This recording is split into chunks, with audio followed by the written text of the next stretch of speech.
Hey guys, thanks for joining me today and welcome back to another episode of Over the Neon Rainbow. I'm your host, Yvette, and in this week's episode, we're going to be talking about the do's and don'ts of submitting your music to labels. I've got some tips and tricks in here, and we're also going to cover how to pitch to playlists. So let's get it started.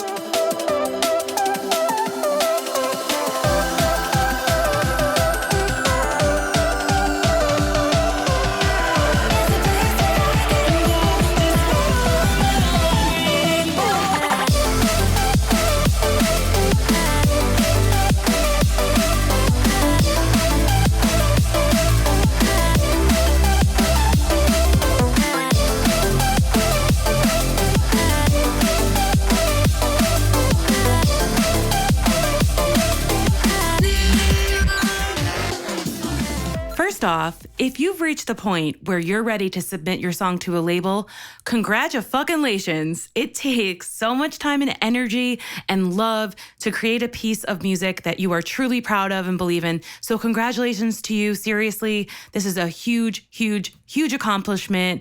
And always remember, you miss 100% of the shots you don't take. Wayne Gretzky said that, the greatest hockey player of all time, don't at me.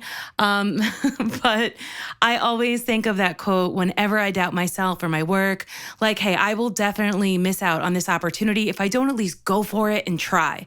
And I always try to remember that there's no such thing as failure. Even if you get rejected, there's always a lesson to be learned in each failure so that you can learn, you can grow, and potentially have success for the next time you try, or the next time you try, or the next time. So you really only fail if you give up. So just don't give up. So here are two things that you absolutely must do before you even think about submitting your song to a label. First, if you've collaborated with anyone on your song, a singer, another producer, make sure that you have all of your splits worked out in advance. You definitely don't want to have a release get stopped in its tracks because you didn't discuss internally what the splits are going to be and what the credits and the titles are going to be. I've seen it happen so many times. It's really unfortunate when it does happen. So really make sure that you just discuss it and you all agree, get all your ducks in a row, and then you cover all of your asses and sign a split sheet, or at least put the splits in an email before you even start shopping to labels. And this way everyone can feel good about it and you don't have to have any, any worry in your head. Because sometimes people get funny, you'll go and get a track signed and all of a sudden someone wants more of a percentage, or, you just don't want to put yourself in a bad position. So splits, get them taken care of. You don't have to worry. So the second thing before you submit is to make sure that your track is completed. Especially if this is your first time submitting to a label, make sure the song is mixed, make sure you got it mastered, even if it's you hire a friend of yours to master that does it professionally, or if you just do a good self-master, because only sometimes will a label offer mastering services to you, which of course is recoupable, meaning that you have to pay for it. Either, it gets taken out of your royalties or, whatever. So you're better off really just getting it done yourself, or going with a company that you really trust and love for your master. So for example, I love Wired Masters based out of the UK. They do a phenomenal job and I always use them. And they have a really good client list, I'd say. Just go check out their website. It's wiredmasters.co.uk. I don't get paid to say that, but you can let them know that I sent you their way. Maybe they'll give me a discount. Probably not. Honestly, their prices are really reasonable too. And they're very honest, because you have to remember that a great master is not going to fix a shitty mix. So before you even think about submitting your track to be mastered, if that's something you want to do, or before you submit it to a label, make sure you do your due diligence. And don't forget to test your song out on every single type of sound system you can, like your car, your friend's car, and make sure you don't forget to test your song on laptop speakers, your phone speaker, and your iPod headphones, because unfortunately, that's how most people listen to music today. And I can't tell you how many A&Rs I've literally watched pull up tracks straight up laptop style, or just using their earbuds, one earbud. And you're like, oh my God, I spent so much time panning that. Why? Why? So always think about that when you're mixing. Some of the greatest mix engineers just A/B on the shittiest speakers I've ever freaking seen, because if you can make a mix bang on shitty speakers and then also on amazing speakers, you did your job. Also, something to really, really think about. You only get one chance to make a first impression, so make sure that you're putting your best foot forward, your best music forward. You want to present a song that's as close to complete as possible. A&Rs are listening to music all day long, and you only have about 5 seconds to really catch their attention, so you better make it good. All right, so now let's move on to cold emailing. If you're lucky enough to get a direct email to an A&R at a label, I find this is usually the most effective way to build a working relationship with them. So being polite and not abusing their email is super important. Always important to be respectful. I realize not everyone's going to get a direct email, so I'll go over the other ways to submit to labels later, but let's just start here for now. So you've got the email address for an A&R at a label you think your song would be perfect on. I always think it's best to be polite, grateful, and to the point when you're writing an email to somebody, especially someone you've never spoken with before. Nobody wants to read an essay, so don't write one. Be very to the point. So you would start off the email like this, like, hey, insert the person's name. How are you? I hope this email finds you well. Give a compliment about the label, for example, like, I really love your label and everything you do for your artists, and I think my track would be a great addition.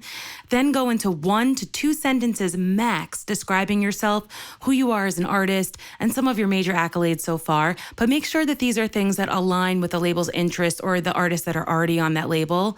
Then include a streamable link to your song. Very important. Do not, I repeat, do not put a file attachment.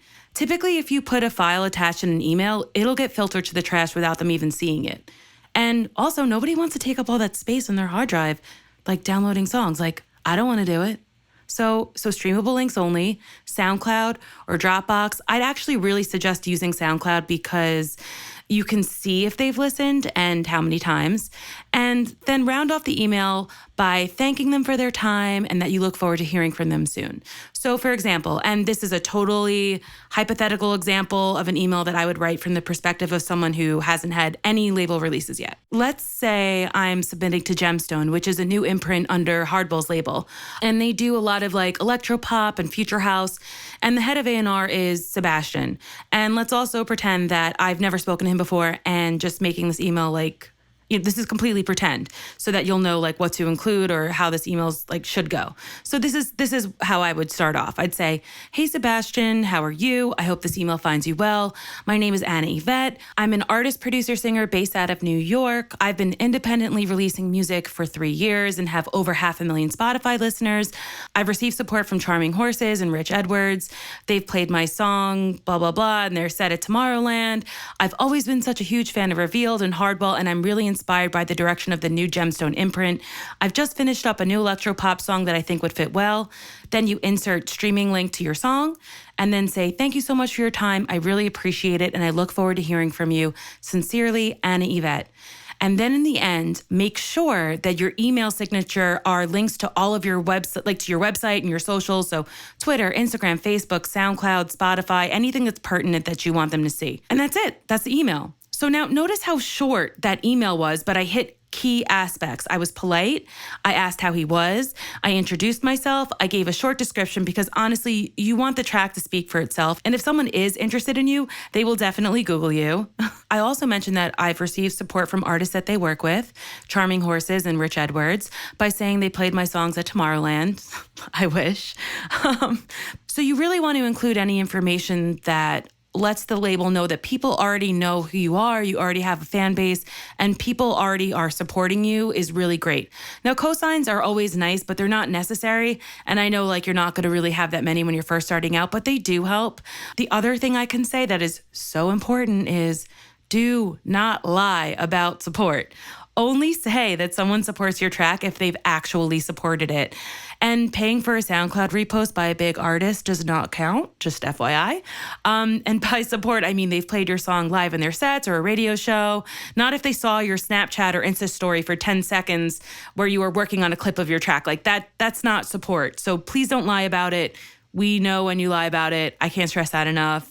It just makes you look weird. Okay, so then moving on in the email, I popped them my song link. I thank them for taking the time and that I look forward to hearing from them. So just, putting putting that vibe out there like, I look forward to hearing from you. Yeah. So now one of three things can happen. The A&R responds and says they love the track, they want to sign it. Boom, great, easy peasy contracts. Yay, yay. Let's hope for that one. The second thing that can happen, the A&R responds, says he loves the track, but they want changes. So as long as it's not compromising your artistic integrity, I don't think that it hurts to at least try the changes. I know it's easy to have demoitis and get like married to the original version of a track, but if this is your first label release, just keep in mind that constructive criticism helps you grow as an artist. So stay positive and excited about the notes and be grateful that they even want to give you feedback. Honestly, a lot of labels will just not say anything or not give you any kind of constructive criticism. So just be excited about the notes. Be grateful that they want to give you feedback so that they are honestly interested in signing your track if you make these changes. So be really on top of it. Get the changes done as quickly as possible, but without, like compromising the track, and focus on having good communication and good rapport. Remember, you're building a relationship, hopefully for the future, so your attitude does matter. And hopefully it's just a few simple changes and you're on your way. The next thing that can happen is that the A&R flat out says, no, thank you, and that's it. But you have to look at the positive side, which is that they responded to you. So normally what I would do if they don't offer any constructive criticism and they flat out just pass by saying, no thanks, I don't think it's the right fit for the label, I would just respond with, a simple, thank you so much for listening. I really appreciate your time. I would not press for a reason why they don't want to sign the song. I would not say something like, what changes can I make so that you'll sign this song? Like, don't do that. That's just, if they politely decline, just be polite back. That doesn't mean that they're not going to listen to something in the future. So I feel like, when you kind of like bait them for a reason, that's really being rude and it'll damage your future relationship. So I think the best thing to do is just be polite, thank them for their time, and look at it as they passed this time, but the door is now open. They listen to your music and you can continue to send them songs in the future. And it's the beginning of building a nice business relationship. The next thing that can happen is the no response. You're not always going to get a response back, and that's okay. What I suggest is writing one more follow-up email, just one, be polite. So I'm just going to continue to use Sebastian and Gemstones like what I did before and say something like this. Hey, Sebastian, how are you? I hope this email finds you well. I'm just following up on the email I sent you last week and seeing if you've had the chance to listen to the song I've sent over. Thanks so much for your time. I really appreciate it, and I look forward to hearing from you. You have to remember that sometimes people are just super busy or they had a super busy week, so it's always best to follow up at least once just so you can stay in their periphery. Do not be butthurt. Don't send rude follow-up emails. People actually do this to me, and I don't personally understand the mentality. I feel it's really unprofessional, and if you're going to be rude because I didn't see a message, like sometimes people just don't see it, or just haven't had the time to listen yet. Like, why would anyone want to work with someone who's being rude? So just always keep that in mind. I do suggest writing a follow-up email because it couldn't hurt, but always just, be polite, be respectful. Another tip that I've found helpful over the years, and I'm sorry if anyone finds this creepy, but I think it's super duper helpful, is to follow people from the label that you're submitting to on social media. Everyone you can find that works for the label, follow them on social media. It's really easy to find out like who the A&Rs are, who the label owners are, like, and this way, like, what's going on. Like, sometimes like labels they'll all go to an event like ADE or Miami Music Week, whatever. So like if you're paying attention to where they are and what they're doing, you'll have a better idea of when a good window is to send a song. Because I can guarantee you, if you send someone an email during Miami Music Week and they're there, they are not going to respond. Or if you send someone an email and they're on vacation, they're not going to respond. And it's more likely that your email will just be lost because when they come back from being away, like, they're just trying to play catch up and everything else. So like, for example, Billy from NCS, I know he's a massive football fan and the World Cup is going on right now. So if I had a track I'd like to send over, I definitely would not send it during a game. However, if I do happen to see him posting on social media that he's in the studio at NCS, then I'll definitely shoot a track over. So I think that can also be really helpful just to gauge like where someone's at and be respectful of their day and their time. Speaking of social media, I have to say a big way I personally communicate with some A&Rs and labels is through Facebook Messenger or even Twitter, Instagram, DM sometimes. If you are going to go that route of messaging an A&R through social media, please ask them first if it's okay to send them songs, especially if you've never met them before or if you don't have a rapport already built up. A good way to do this would be to say, just say hello, ask how they are, start a casual conversation, and kind of the same thing as before, if you would send to a label, like say that you're a fan of their label, what your vibe is as a producer, and keep it super, super short. I can't tell you, like, I don't know if I'm the only person that's guilty of this, but if somebody writes me like 4 paragraphs, like, oh, I'm probably not reading it. I'm just not. I can't. I just need the facts. So keep it super short. Ask them if it's okay to send them a song on Messenger or through DM, or if there is an appropriate place where you can email or submit through a submission form. And if they're cool, and they say, yeah, send it over, I'll have a listen right now, awesome. But only send a streamable link. I personally prefer to send a SoundCloud link because you can see if they've played it. So again, let's say you've sent over the track and you can see they've listened, but they haven't said anything. Don't be afraid to follow up, politely. Be like, hey, I saw you listened to the track, would love to hear your thoughts. Or if they haven't listened yet, you can follow up and say, hey, just following up to see if you've had a chance to listen. And if they don't respond, don't go harassing them. Always be polite. Also, a good tip and a reason why I like Messenger so much is you can see when people are online. It's definitely much easier to send over a song and know you'll be getting a response because you can see they're online or how recently they've been online, which I think equals to a much higher success rate. So now let's just move on to submission forms. If you're submitting using a submission form, I feel like that's pretty self-explanatory within the form itself. Just follow the directions. Don't write essays. I feel like you guys are going to hate me for saying this over and over. At the end of the day, if you've got a really great song and if it's unique or if it fits with the label and your production is on point, they will respond to you. And if you don't hear back, that's okay too. You can use this opportunity to hone your skill and get better for next time. And also, you can always self-release. Just because a label didn't like your song, that doesn't mean it's not good. And this is why I think it's also really important to learn how to pitch to playlists or how to pitch to certain, to other platforms like an Apple Music, or even just to learn how to pitch to YouTube channels that are promotional. And just because somebody says no doesn't mean it's bad. So don't give up. So now let's get into the next topic of this episode. We're going to talk about pitching to playlists. So really the same principle applies for pitching to playlists. I know it's sort of everyone wants to be on a Spotify playlist. Right? It's great exposure, you'll get paid. So, it's really important to learn how to pitch properly. So the same principle really applies for pitching to playlists as shopping to labels as far as when you're submitting via a form.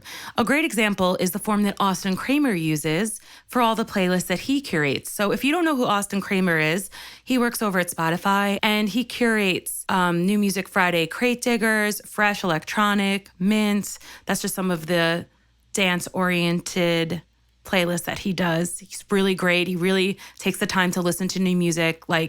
You should honestly really follow him on social media because just the amount of amazing music that he's always promoting is mind-blowing to me. I don't know how he does it, but I really enjoy following him just as a fan standpoint. But anyway, it's a Google form that he uses, and I'll link it in the comments below because he does check it. The form is really short, so I think it's really important to be to the point. He probably gets hundreds of submissions every single day, so make sure that you have a good pitch. And when I say a good pitch, it's always great to have a good narrative about your song, what inspired it, who you are as an artist, but keep it short. It's a Google form, not a novel. Don't say things like, the dreamy synths will take you on a Porter Robinson-esque journey into a field of digital flowers where a soothing voice calls you home. Leave that fucking shit out. Nobody, that's already, I'm done. I don't want to hear it. I'm done. So have a sentence about what influences your production style for the track. Include a few important accolades that you have as an artist and what you want the listener to experience from listening to this song. So just keep it short and sweet. I also recommend filling in the form anywhere from 2 to 4 weeks prior to your release date. I think that's enough time to really pitch it and to get them to listen to it and everything else. Also, I just want to say, I realize not all Spotify curators have Google Forms, but seriously, I can't thank Austin Kramer enough for what he does for the dance community because he's really running it right, Anyway, so I also think that even if you do have a label release lined up, it's also really important to utilize these Google Forms and to send emails to Spotify curators for playlisting because, I mean, first of all, it's just an important skill to have and to have those connections. Also, I know a lot of labels will say that they're going to pitch to these playlists, and some of them do, but honestly, a lot of them don't. And you know what? Like, it couldn't hurt. It just couldn't hurt. Now, if you've got the email addresses for Spotify curators or for Apple Music or Tidal, the same basic principles apply. Be polite, a nice introduction. Hey, blank, how are you? I hope this email finds you well. My name is blank. Then include information about yourself. So that means like any accolades as an artist, any cosigns you have or past work. Talk about your new track and what the production style is and the inspiration for it and why you think it would be a good addition to their playlist. Like, I think my new track, Carefree Summer, I just made that up. That's not real. I think my new track, Carefree Summer, would fit perfectly in the Wild and Free playlist. And, like just the title alone, like, okay, I'll have a listen to it. And also remember, when you're sending your song, remember to send them streamable links only. Thank them for their time. And if a week goes by, follow up. I think following up is something that so many people miss out on, and it doesn't hurt to just send a follow-up email. Keep everything polite. Hey, just checking in to see if you've had a chance to listen to my song. Thank you so much for your time. And that's it. Be polite. Because you know what? Like, you honestly never know. Just because a song might not make it on their playlist this time, it doesn't mean that it might not make it on their playlist for the next time. So you don't want to like ruin or that relationship or burn a bridge. Also, very, very important. If you do happen to get into a playlist, make sure that you thank them on social media and you shout them out. You shout out their playlist and you drive your fans to that playlist as well and suggest that your fans follow the playlist. It's the least you can do in exchange for them including your music in their playlist and sharing it with their followers. And it's that simple. I think the greatest takeaway from this episode for you should be that music curators and labels, like, yeah, they're busy. Yeah, they listen to music all day. And yeah, it's their job. But also, it's their passion and they love to do it. So make their life a little easier. Send as close to a finished product as possible. Don't waste anyone's time. Keep it short and sweet. Spare them the novel, send them a streamable link, and keep your pitches polite and to the point, and always be respectful of their time. Be gracious, say thank you.